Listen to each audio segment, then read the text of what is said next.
Thank you.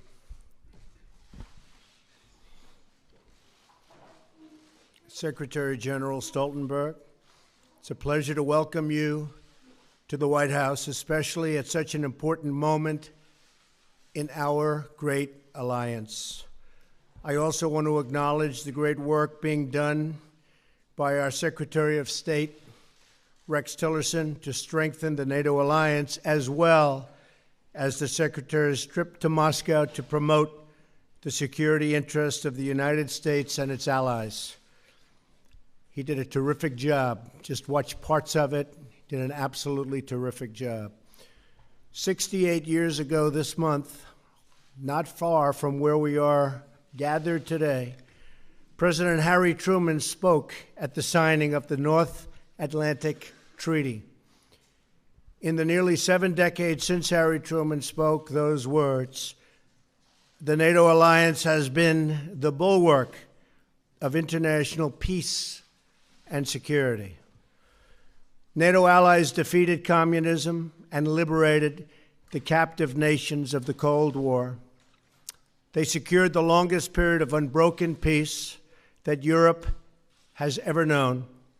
This enduring partnership is rooted out of so many different things, but our common security is always number one, and our common devotion to human dignity and freedom. Since 1949, the NATO member states have more than doubled, increasing from 12 to 28. On Monday, I signed the protocol to approve the 29th, the country of Montenegro. In the coming months and years, I'll work closely with all of our NATO allies to enhance this partnership and to adapt to the challenges of the future, of which there will be many. This includes upgrading NATO to focus on today's most pressing security and all of its challenges, including migration and terrorism. We must also work together to resolve the disaster currently taking place in Syria. We are grateful for the support of NATO members and partners in their condemnation of Assad's murderous attack using the most horrible weapons.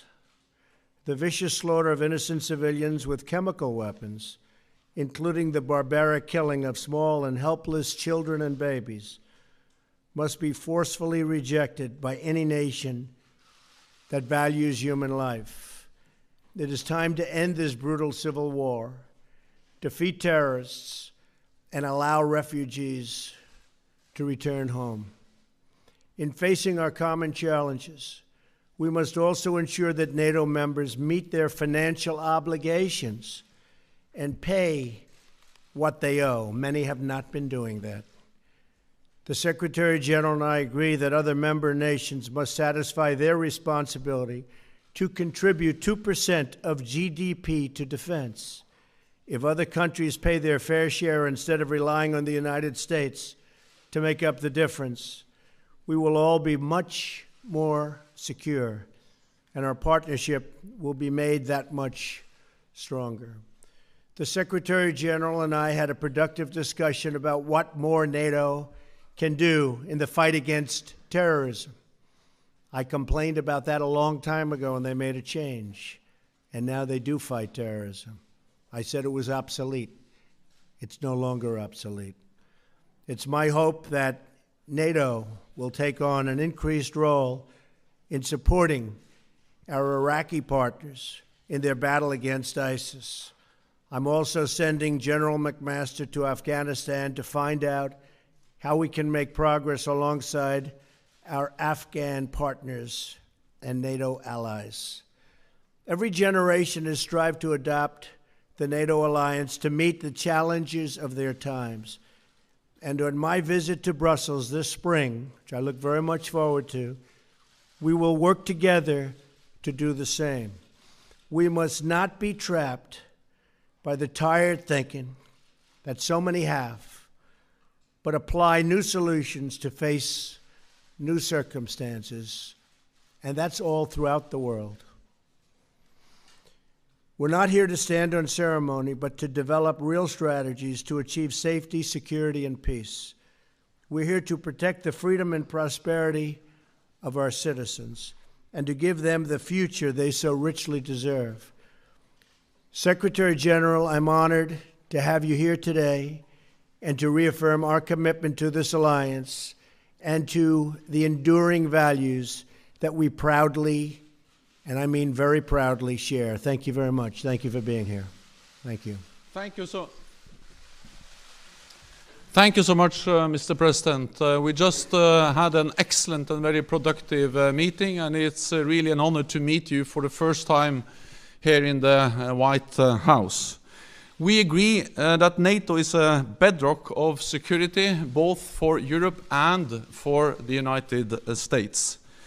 2 world wars and a Cold War have taught us all that peace in Europe is not only important for Europeans, but is also important for the prosperity and the security of North America. So a strong NATO is good for Europe, but a strong NATO is also good for the United States.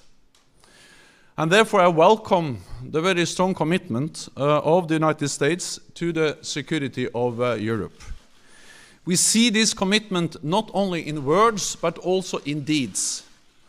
Over the past months, thousands of US troops have been deploying to Europe, a clear demonstration that America stands with allies to protect peace and defend our freedom. And yesterday, you announced the completion of the ratification of Montenegro's membership in NATO, another expression of your strong commitment to Europe and to the transatlantic bond, and we thank you for that. In a more dangerous and more unpredictable world, it is important to have friends and allies. And in NATO, America has the best friends and the best allies in the world. Together, we represent half of the world's economic and military power. No other superpower has ever had such a strategic advantage. This makes the United States stronger and safer. We saw that after the 9/11 attacks on the United States. That was the first time NATO invoked our Article 5, the Collective Defense Clause. Allies sent AWACS surveillance planes to help patrol American skies. And we launched NATO's biggest military operation ever in Afghanistan. Hundreds of thousands of Europeans and Canadian soldiers have served shoulder to shoulder with American troops. More than 1,000 have paid the ultimate price. Earlier today, I laid a wreath at Arlington National Cemetery in tribute to the fallen. It was a deeply moving experience. We owe it to our servicemen and women to preserve the hard-earned gains we have made together in Afghanistan. We were reminded of their sacrifice just this week when a US soldier was killed there fighting ISIL. Our mission in Afghanistan is a major contribution to the fight against international terrorism. NATO plays a key role in many other ways also. All NATO allies are part of the global coalition to counter ISIL. And NATO provides direct support to the coalition with training for Iraqi forces in their fight against terrorists and more intelligence sharing. And you are right, we have established a new division for intelligence, which enhances our ability to fight terrorism and working together in the alliance to fight terrorism in an even more effective way.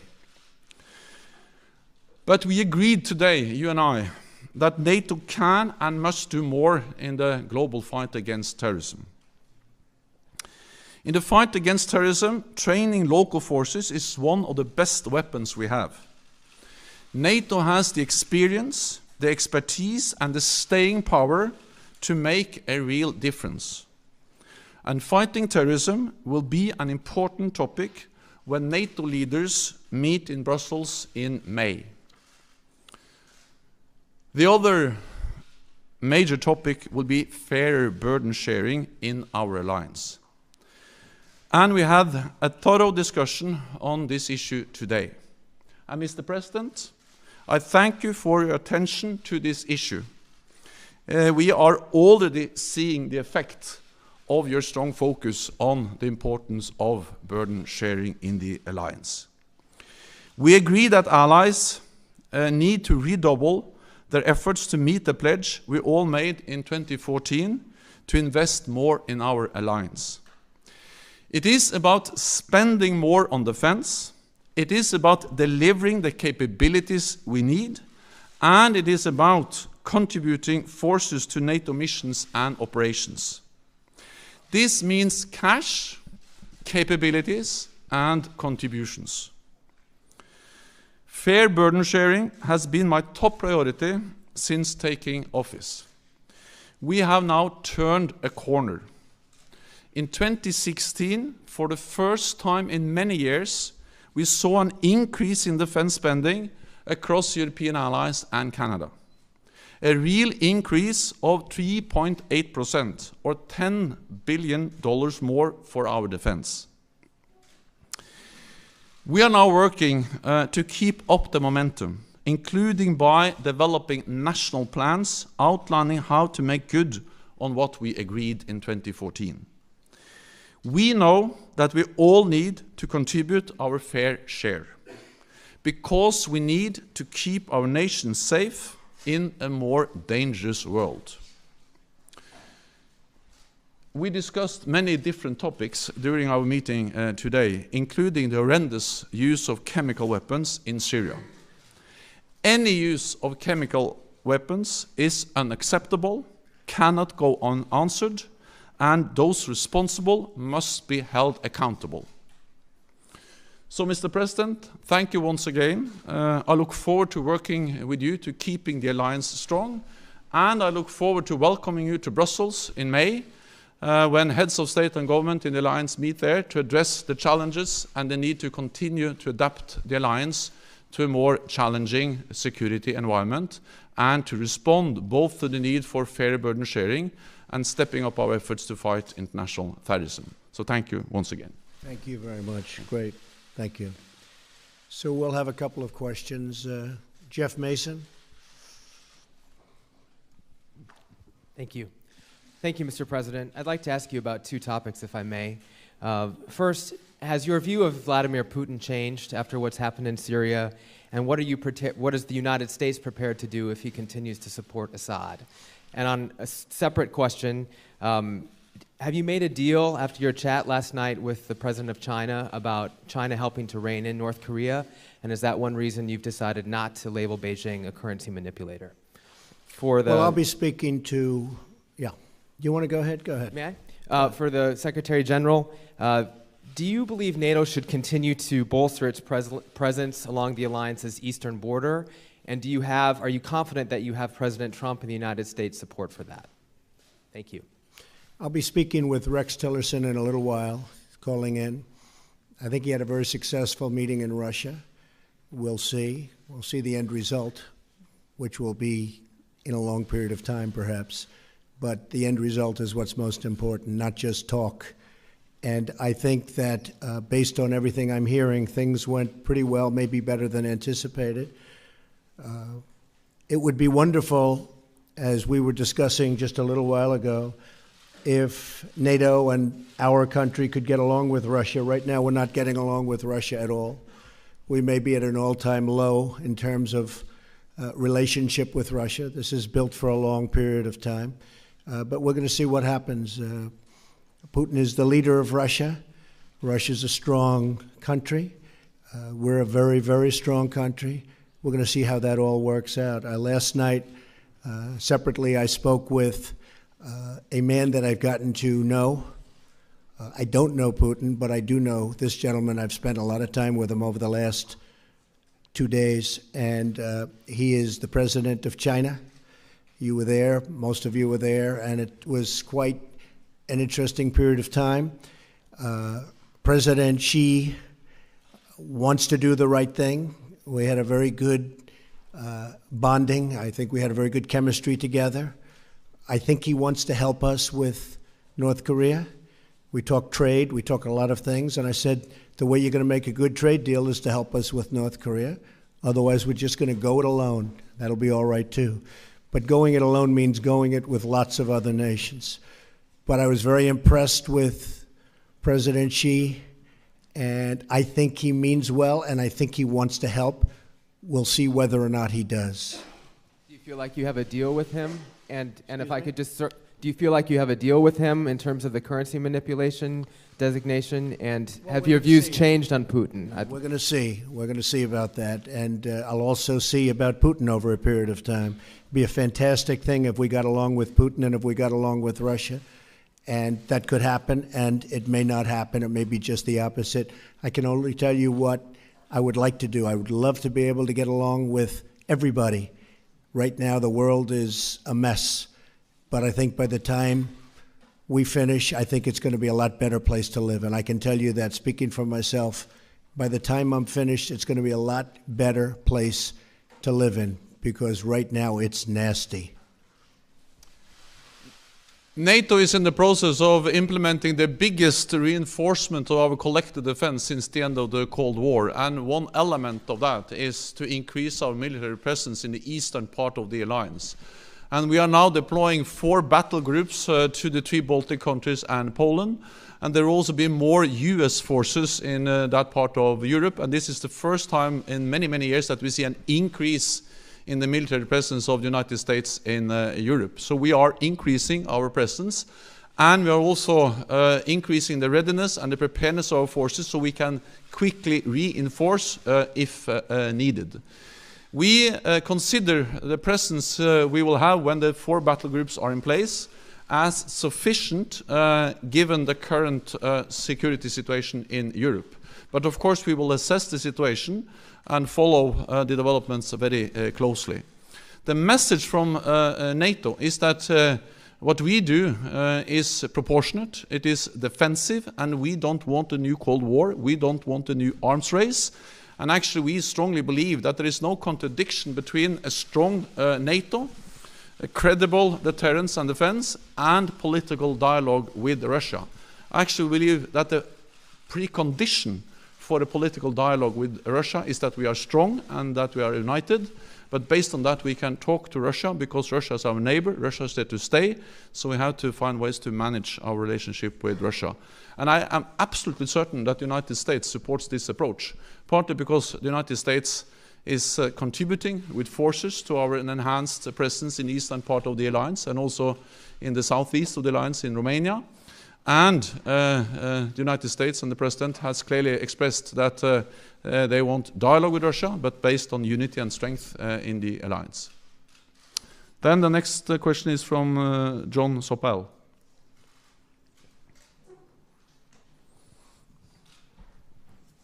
Thank you very much.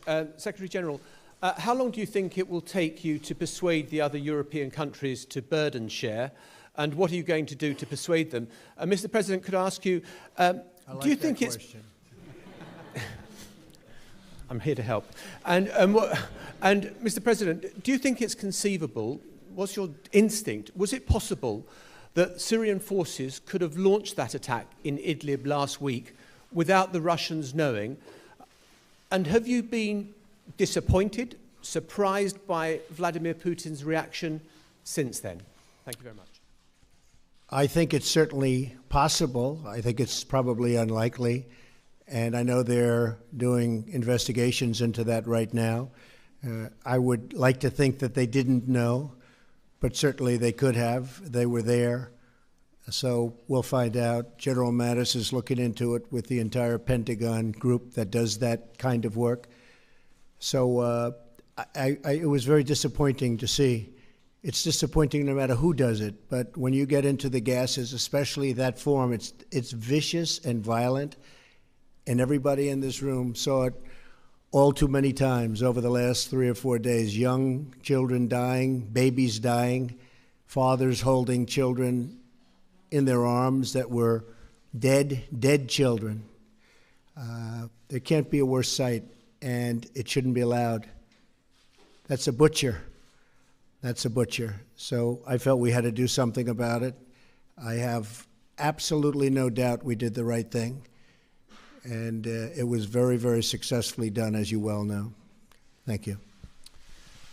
On defense spending and burden sharing, that has been my top priority. I have raised it in all my meetings, in all capitals I have visited with prime ministers, presidents, minister of finance, and of course also defense and foreign ministers.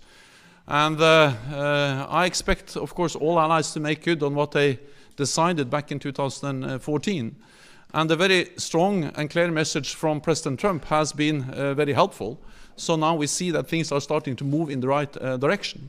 For the first time after many, many years of decline in defense spending, we now see an increase in defense spending across Europe and Canada.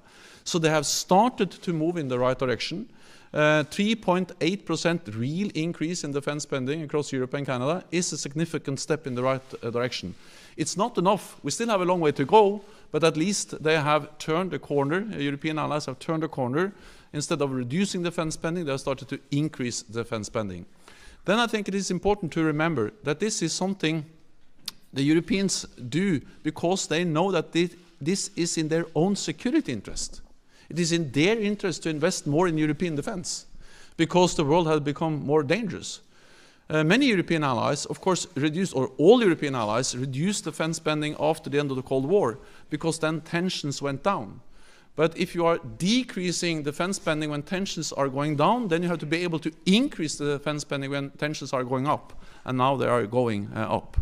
So we have still a long way to go, but I'm encouraged by the fact that we have started to move in the right direction. And so last year there were 5 allies spending 2%. This year Romania has declared that they will reach 2%. Next year Latvia and Lithuania will also reach 2%. So we'll go from 5 to 8. Which is at least going in the right direction, but still we have some work to do. And I did ask about all the money that hasn't been paid over the years. Will that money be coming back? We'll be talking about that. Right? We want to talk about that too. Anita Kumar, where are you? Hi. McClatchy.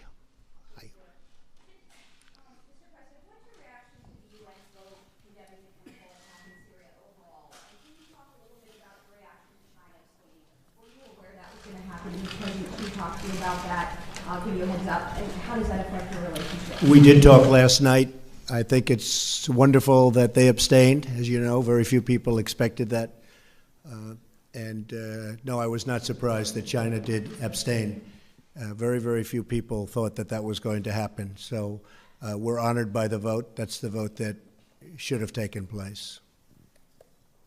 Secretary General, you talked a little bit about Moscow, about Russia. How do you counter their aggression in general?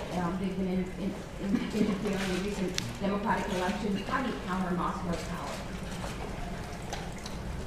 The most important thing is to have a strong alliance, to stay united and be firm and predictable in our approach to Russia. And that means that we have to invest in our collective defense. That's exactly what we are doing. Deploy more troops in the eastern part of the alliance, increase the readiness of our forces, and increase defense spending. And I welcome the very strong message from President Trump on the importance of increased defense spending. We have started to do this, so we are implementing the biggest reinforcement of our collective defense since the end of the Cold War, providing credible deterrence.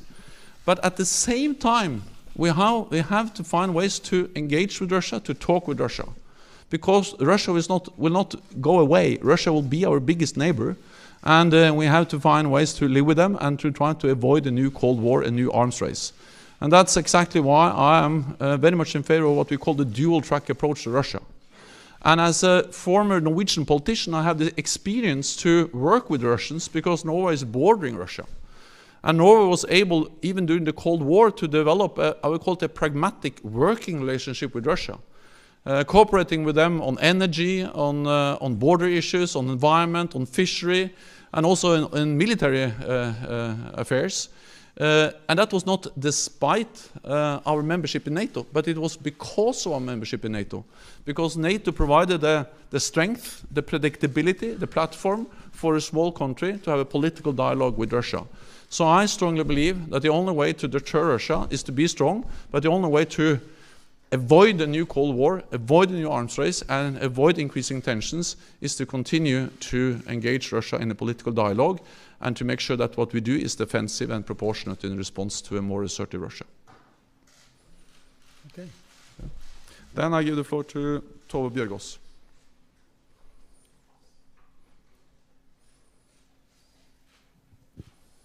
Thank you. Mr. President, I'm from Norway. Russia is our neighboring country. What do you think Europe has to fear from Russia if this tension continues? Say it. What do you think that European countries have to fear from Russia if this tension continues? I cannot hear. I cannot understand. She asked, I'll do it again. What do you think what do you think European countries have to fear from Russia if this tension continues to escalate? And for you, Mr. Secretary General, the President has said that the attack in Syria last week was warranted, and it was also an attack on US allies. Do you think that this attack was warranted, and do you see NATO playing any supporting role in future actions in Syria? Well, I wanted to start by saying hopefully they're going to have to fear nothing ultimately. Right now there is a fear, and there are problems. There's certainly problems. But ultimately, I hope that there won't be a fear and there won't be problems and the world can get along. That would be the ideal situation. It's crazy what's going on, whether it's the Middle East or you look at, no matter where the Ukraine, you look at whatever you look at, it's got problems, so many problems. And ultimately, I believe that we are going to get rid of most of those problems and there won't be fear of anybody. That's the way it should be. We have a very big problem in North Korea, and as I said, I really think that China is going to try very hard and has already started. A lot of the coal boats have already been turned back. You saw that yesterday and today. They've been turned back. The vast amount of coal that comes out of North Korea going to China, they've turned back the boats. That's a big step, and they have many other steps that I know about. So we'll see what happens. It may be effective, it may not be effective. It's not effective. We will be effective, I can promise you that. Thank you. NATO has constantly condemned the use of chemical weapons in Syria, and the use of chemical weapons is horrendous, and it's a clear violation of international law. And any use of chemical weapons is unacceptable and cannot go unanswered. So those responsible must be held accountable. The strike against the airbase in Syria was a US operation based on US intelligence, but you have seen that within the alliance this has been something which has been met with a lot of understanding, because NATO allies do not accept that chemical weapons are used, and therefore we also strongly support the efforts of the fact-finding commission to try to find out actually what happened and to make sure that we don't see any use of chemical weapons in the future. Okay. Thank you very much. Thank you.